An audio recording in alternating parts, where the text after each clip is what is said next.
Alô, você, meu amigo, minha amiga, estamos na playlist 2 de A Antijuridicidade ou a Ilicitude, parte 6. Nas aulas anteriores, nós iniciamos o estado de necessidade e hoje nós vamos falar sobre o dever legal de enfrentar o perigo.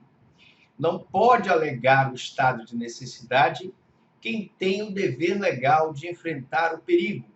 Mas, por exemplo, se um bombeiro tiver tentado salvar o patrimônio alheio e sua vida correr perigo, claro que ele poderá optar por salvar-se em detrimento do patrimônio de outra pessoa, porque muito embora ele tenha o dever jurídico de enfrentar o perigo, aí não existe proporcionalidade dele sacrificar a própria vida para salvar o patrimônio alheio no caso de um incêndio.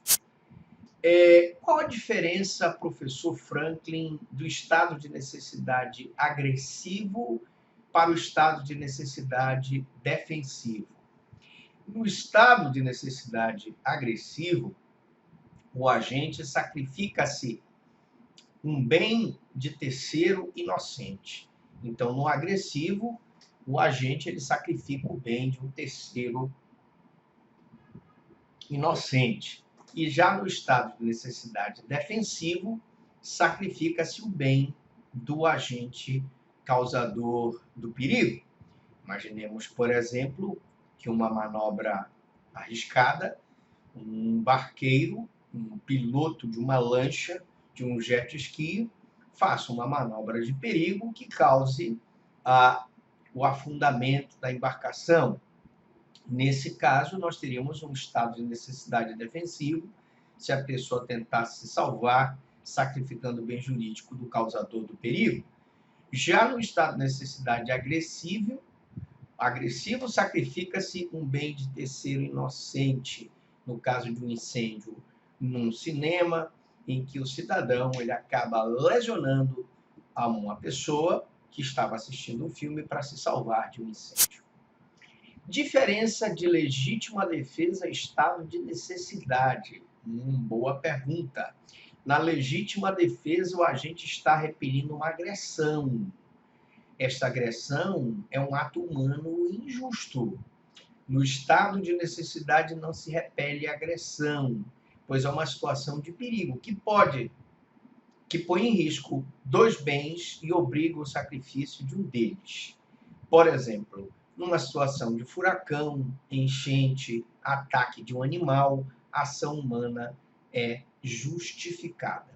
Então, na legítima defesa, eu tenho uma agressão, que é um ato humano e injusto, mesmo que eu esteja numa situação em que o cidadão está com o cachorro dele e ele solta o cachorro para poder lesionar uma pessoa, eu tenho uma agressão humana, porque foi o ser humano que soltou o animal.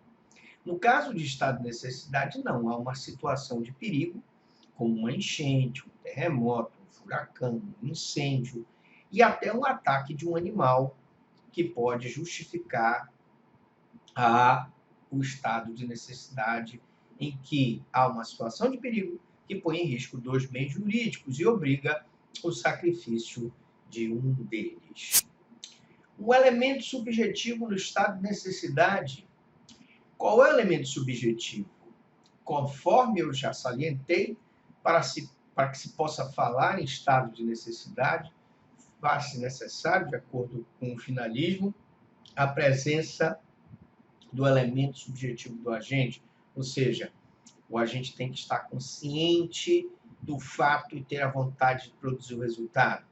Então, essa consciência que age sob o manto da excludente de ilicitude do estado de necessidade. Ele está consciente de que ele está sendo atacado por um tubarão e vai se salvar daquela situação.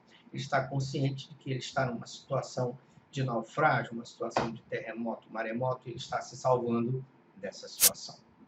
Na próxima aula, nós vamos falar sobre o aberratio e o estado de necessidade. Pergunto para vocês, até aqui, alguma dúvida, alguma pergunta?